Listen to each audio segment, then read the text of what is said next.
Hello guys, welcome to Line Table Screen Printing. Ang topic natin today is paano mag-push at mag-pull. So, sa video na to guys, i-discuss ko sa inyo kung ano ba yung magandang klase ng paghagod. So, tara guys.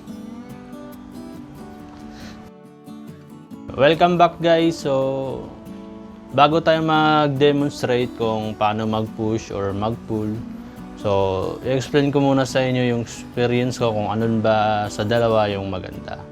So, ang dalawang klase ng paghagod guys, sa tingin ko, parehas naman silang maganda. May mga pros, mga cons. So, sa paghagod na pa-push, so, kahit anong klase ng ink guys, pwede nating gamitin yung pag-push kasi yung puwersa natin buong-buo. Kaysa sa pag-pull ng ink, kung gagamit tayo ng plastisol ink na medyo matigas na ink, mahirapan po tayong mag-pull guys. So, hindi po recommended pag matigas yung ink. So, pag matigas yung ink, ang recommended na technique is ang pag-push. So, kung water-based naman na ink, alam naman natin na water-based, malambot lang na ink. So, ang recommended po dyan guys is pag-pull. At saka pag-pull guys is pag nag-push kasi tayo ng water-based ink, medyo basa-basa yung ink natin. Pag pinush natin yan, kakalat po sa gilid-gilid yung ink natin. Ang conclusion dito is pag water-based yung gamit natin, so ang gagamitin nating technique ng pag-push is pull. Technique ng paghagod is pull. So, pag plastisol ink naman tayo or matitigas na ink, ang gagamitin po natin paghagod is push, pa-push. Kasi pag pull guys, wala tayong pwersa. Pag push naman, pwersa tayo kasama yung katawan. So, ayun lang guys. Start ko rin sa inyo yung pag-demo natin. And guys, we will try printing one shirt po. So, load muna tayo.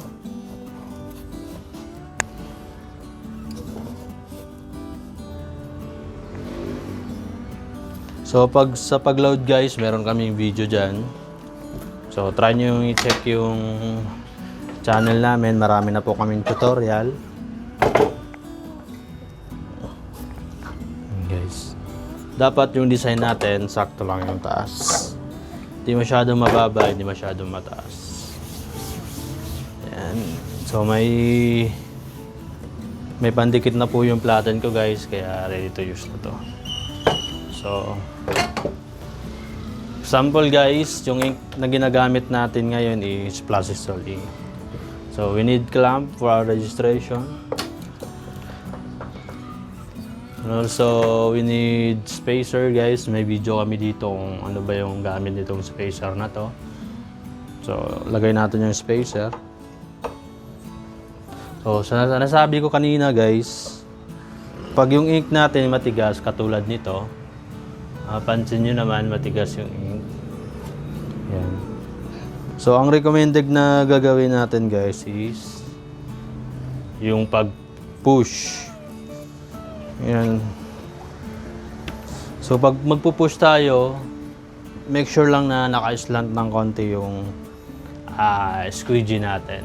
Yan, naka-slant yan. Kasi yung matulis na to yung ipapadiin natin sa screen. So, slant natin ng konti. Tapos push natin guys ng daan-daan lang. Na may pwersa. Ayan.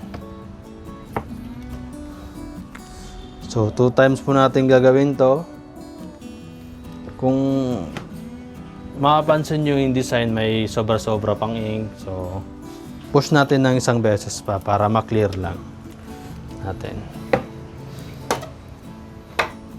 So, ayan guys. Ayan po pag nag-push tayo. Ayan po yung result niya. So, hit muna natin guys.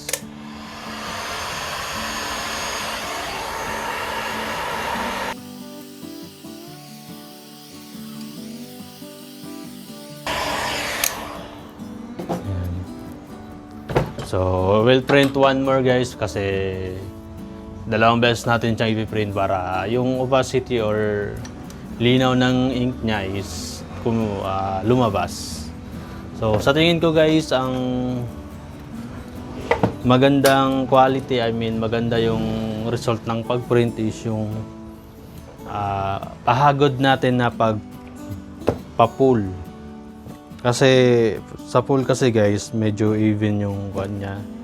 Even yung lapat ng squeegee natin, tsaka yung pwersa niya, control na control. Kaso nga lang, namimili lang talaga ng ink. Dapat malambot lang kasi mahirap kasi i-pull guys yung matigas na ink katulad nitong color red ngayon na plastisol ink. So, hindi siya recommended na i-push kasi yan, malapot yung ink niya. So, i-push na natin guys. So, as usual, slant ng konti. So, isipin nyo guys na yung talim ng squeegee natin is yun yung nagpapalaglag ng ink. So, yun yung purpose ng pag-push guys. So, hit po natin ulit. So, next na i-demo ko sa inyo guys yung pag-pull.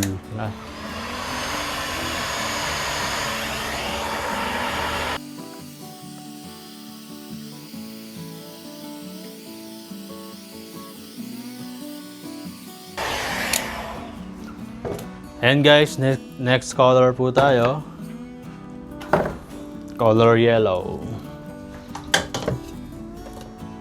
Yan, importante ito yung clamp natin.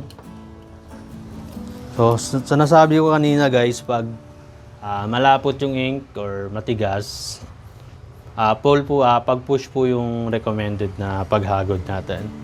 Pero kung ganito naman yung ink natin, ayan, makikita nyo naman guys,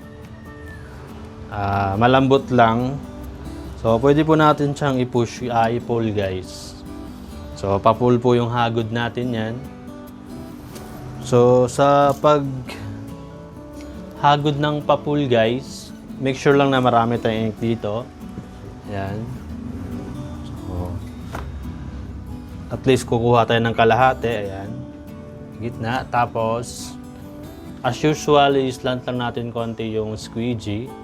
Yung mapifeel na yung talim ng squeegee natin is nakalapat sa screen. Kasi yun yung nagpupush ng ink guys. Dapat nakasentro siya sa talim ng squeegee natin. So ayan guys. Dandahan lang po natin i-pull. So medyo mahirap po yung pag-pull guys. Pero masasanay din kayo nito. So, maybe 3 times. Yan guys. So, pag tinignan nyo clear na yung design natin, so pwede na yan. So, ayan guys. Halos wala namang pagbabago pero I think medyo sharp yung print result ng pag-pull kaysa sa pag-push.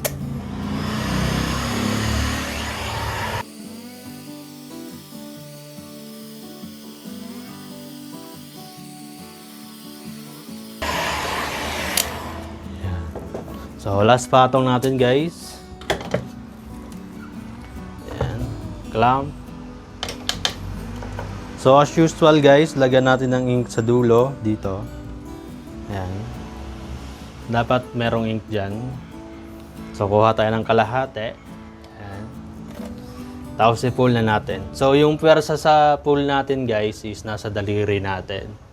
Unlike sa pag-push, yung pwersa natin nasa mismong palad. Kaya, nakakapwersa tayo ng maayos pag-push. Sa pull naman, medyo mahirap siya. Nakikita nyo naman, medyo nanginginig yung kamay ko, guys. So, I think para hindi kayo mahirapan, mas okay na mag-push na lang tayo. Kung yung ink po natin is matigas. Pero kung water-based naman, ang recommended kasi dun guys is pag-pull talaga. Kasi kakalat po kasi yung ink niya. Yung water base kakalat dito sa edges ng design natin pag nag-push kasi pag napersa po yung water base ink, dahil water base nga siya, tubig, so mabilis lang siyang sumabog yung ink. So ayun lang guys, hit lang natin to.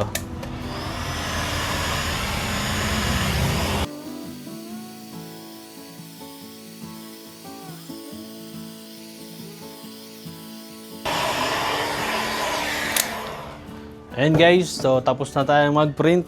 So tignan po natin yung result kung alin yung mas sharp, yung pag-pull ba or pag-push. Yung push po natin is kulay red at yung pull naman natin is kulay yellow. So let's zoom in. Ayan guys, so medyo hindi kita.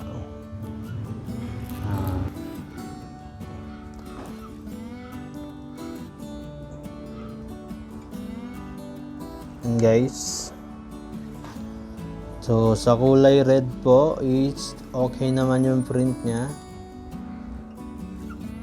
Sa kulay yellow naman okay din. So medyo sa dulong part lang guys, so yung red natin medyo hindi na siya sharp, unlike sa kulay yellow kahit sa dulo sharp pa rin siya. Mapansin nyo naman. So, tsaka yung red guys, medyo nagdo-double image siya. Ayan. Yun kasi problema guys pag nag-push tayo. Yung persa natin medyo hindi magkaparehas. Yung pag nalapat yung screen natin, hindi na siya papantay. So, ayan guys. Recap ko lang ulit sa dulo, medyo di na siya sharp. So yung pag-pull natin yung kulay yellow, yan, nakikita nyo siya, sharp na sharp siya. Hanggang dito sa dulo, yan, sharp na sharp pa rin. Yan. So ayan po yung Iron Man design natin guys. So, ayan guys, yung conclusion po natin, pag quality wise, mas maganda po yung pag-pull guys, na paghagod. So, para hindi naman tayo mahirapan, mas maganda po yung pag-push. At saka, yung push guys, pwede nating magamit sa malalambot or matigas na ink. Sa pag-pull naman, recommended po siya sa mga labnaw or malambot lang na ink, katulad ng CMYK ng Plastisol ink or water-based ink. So, ayan guys. Ayun lang po, kung may natutunan po kayo, huwag niyo kalimutang mag-like, mag-comment, saka mag-subscribe na rin kayo guys. Pindutin niyo po yung notification bell para updated po kayo lagi sa mga ilalabas pa naming videos about line table screen printing tutorial. Maraming salamat guys.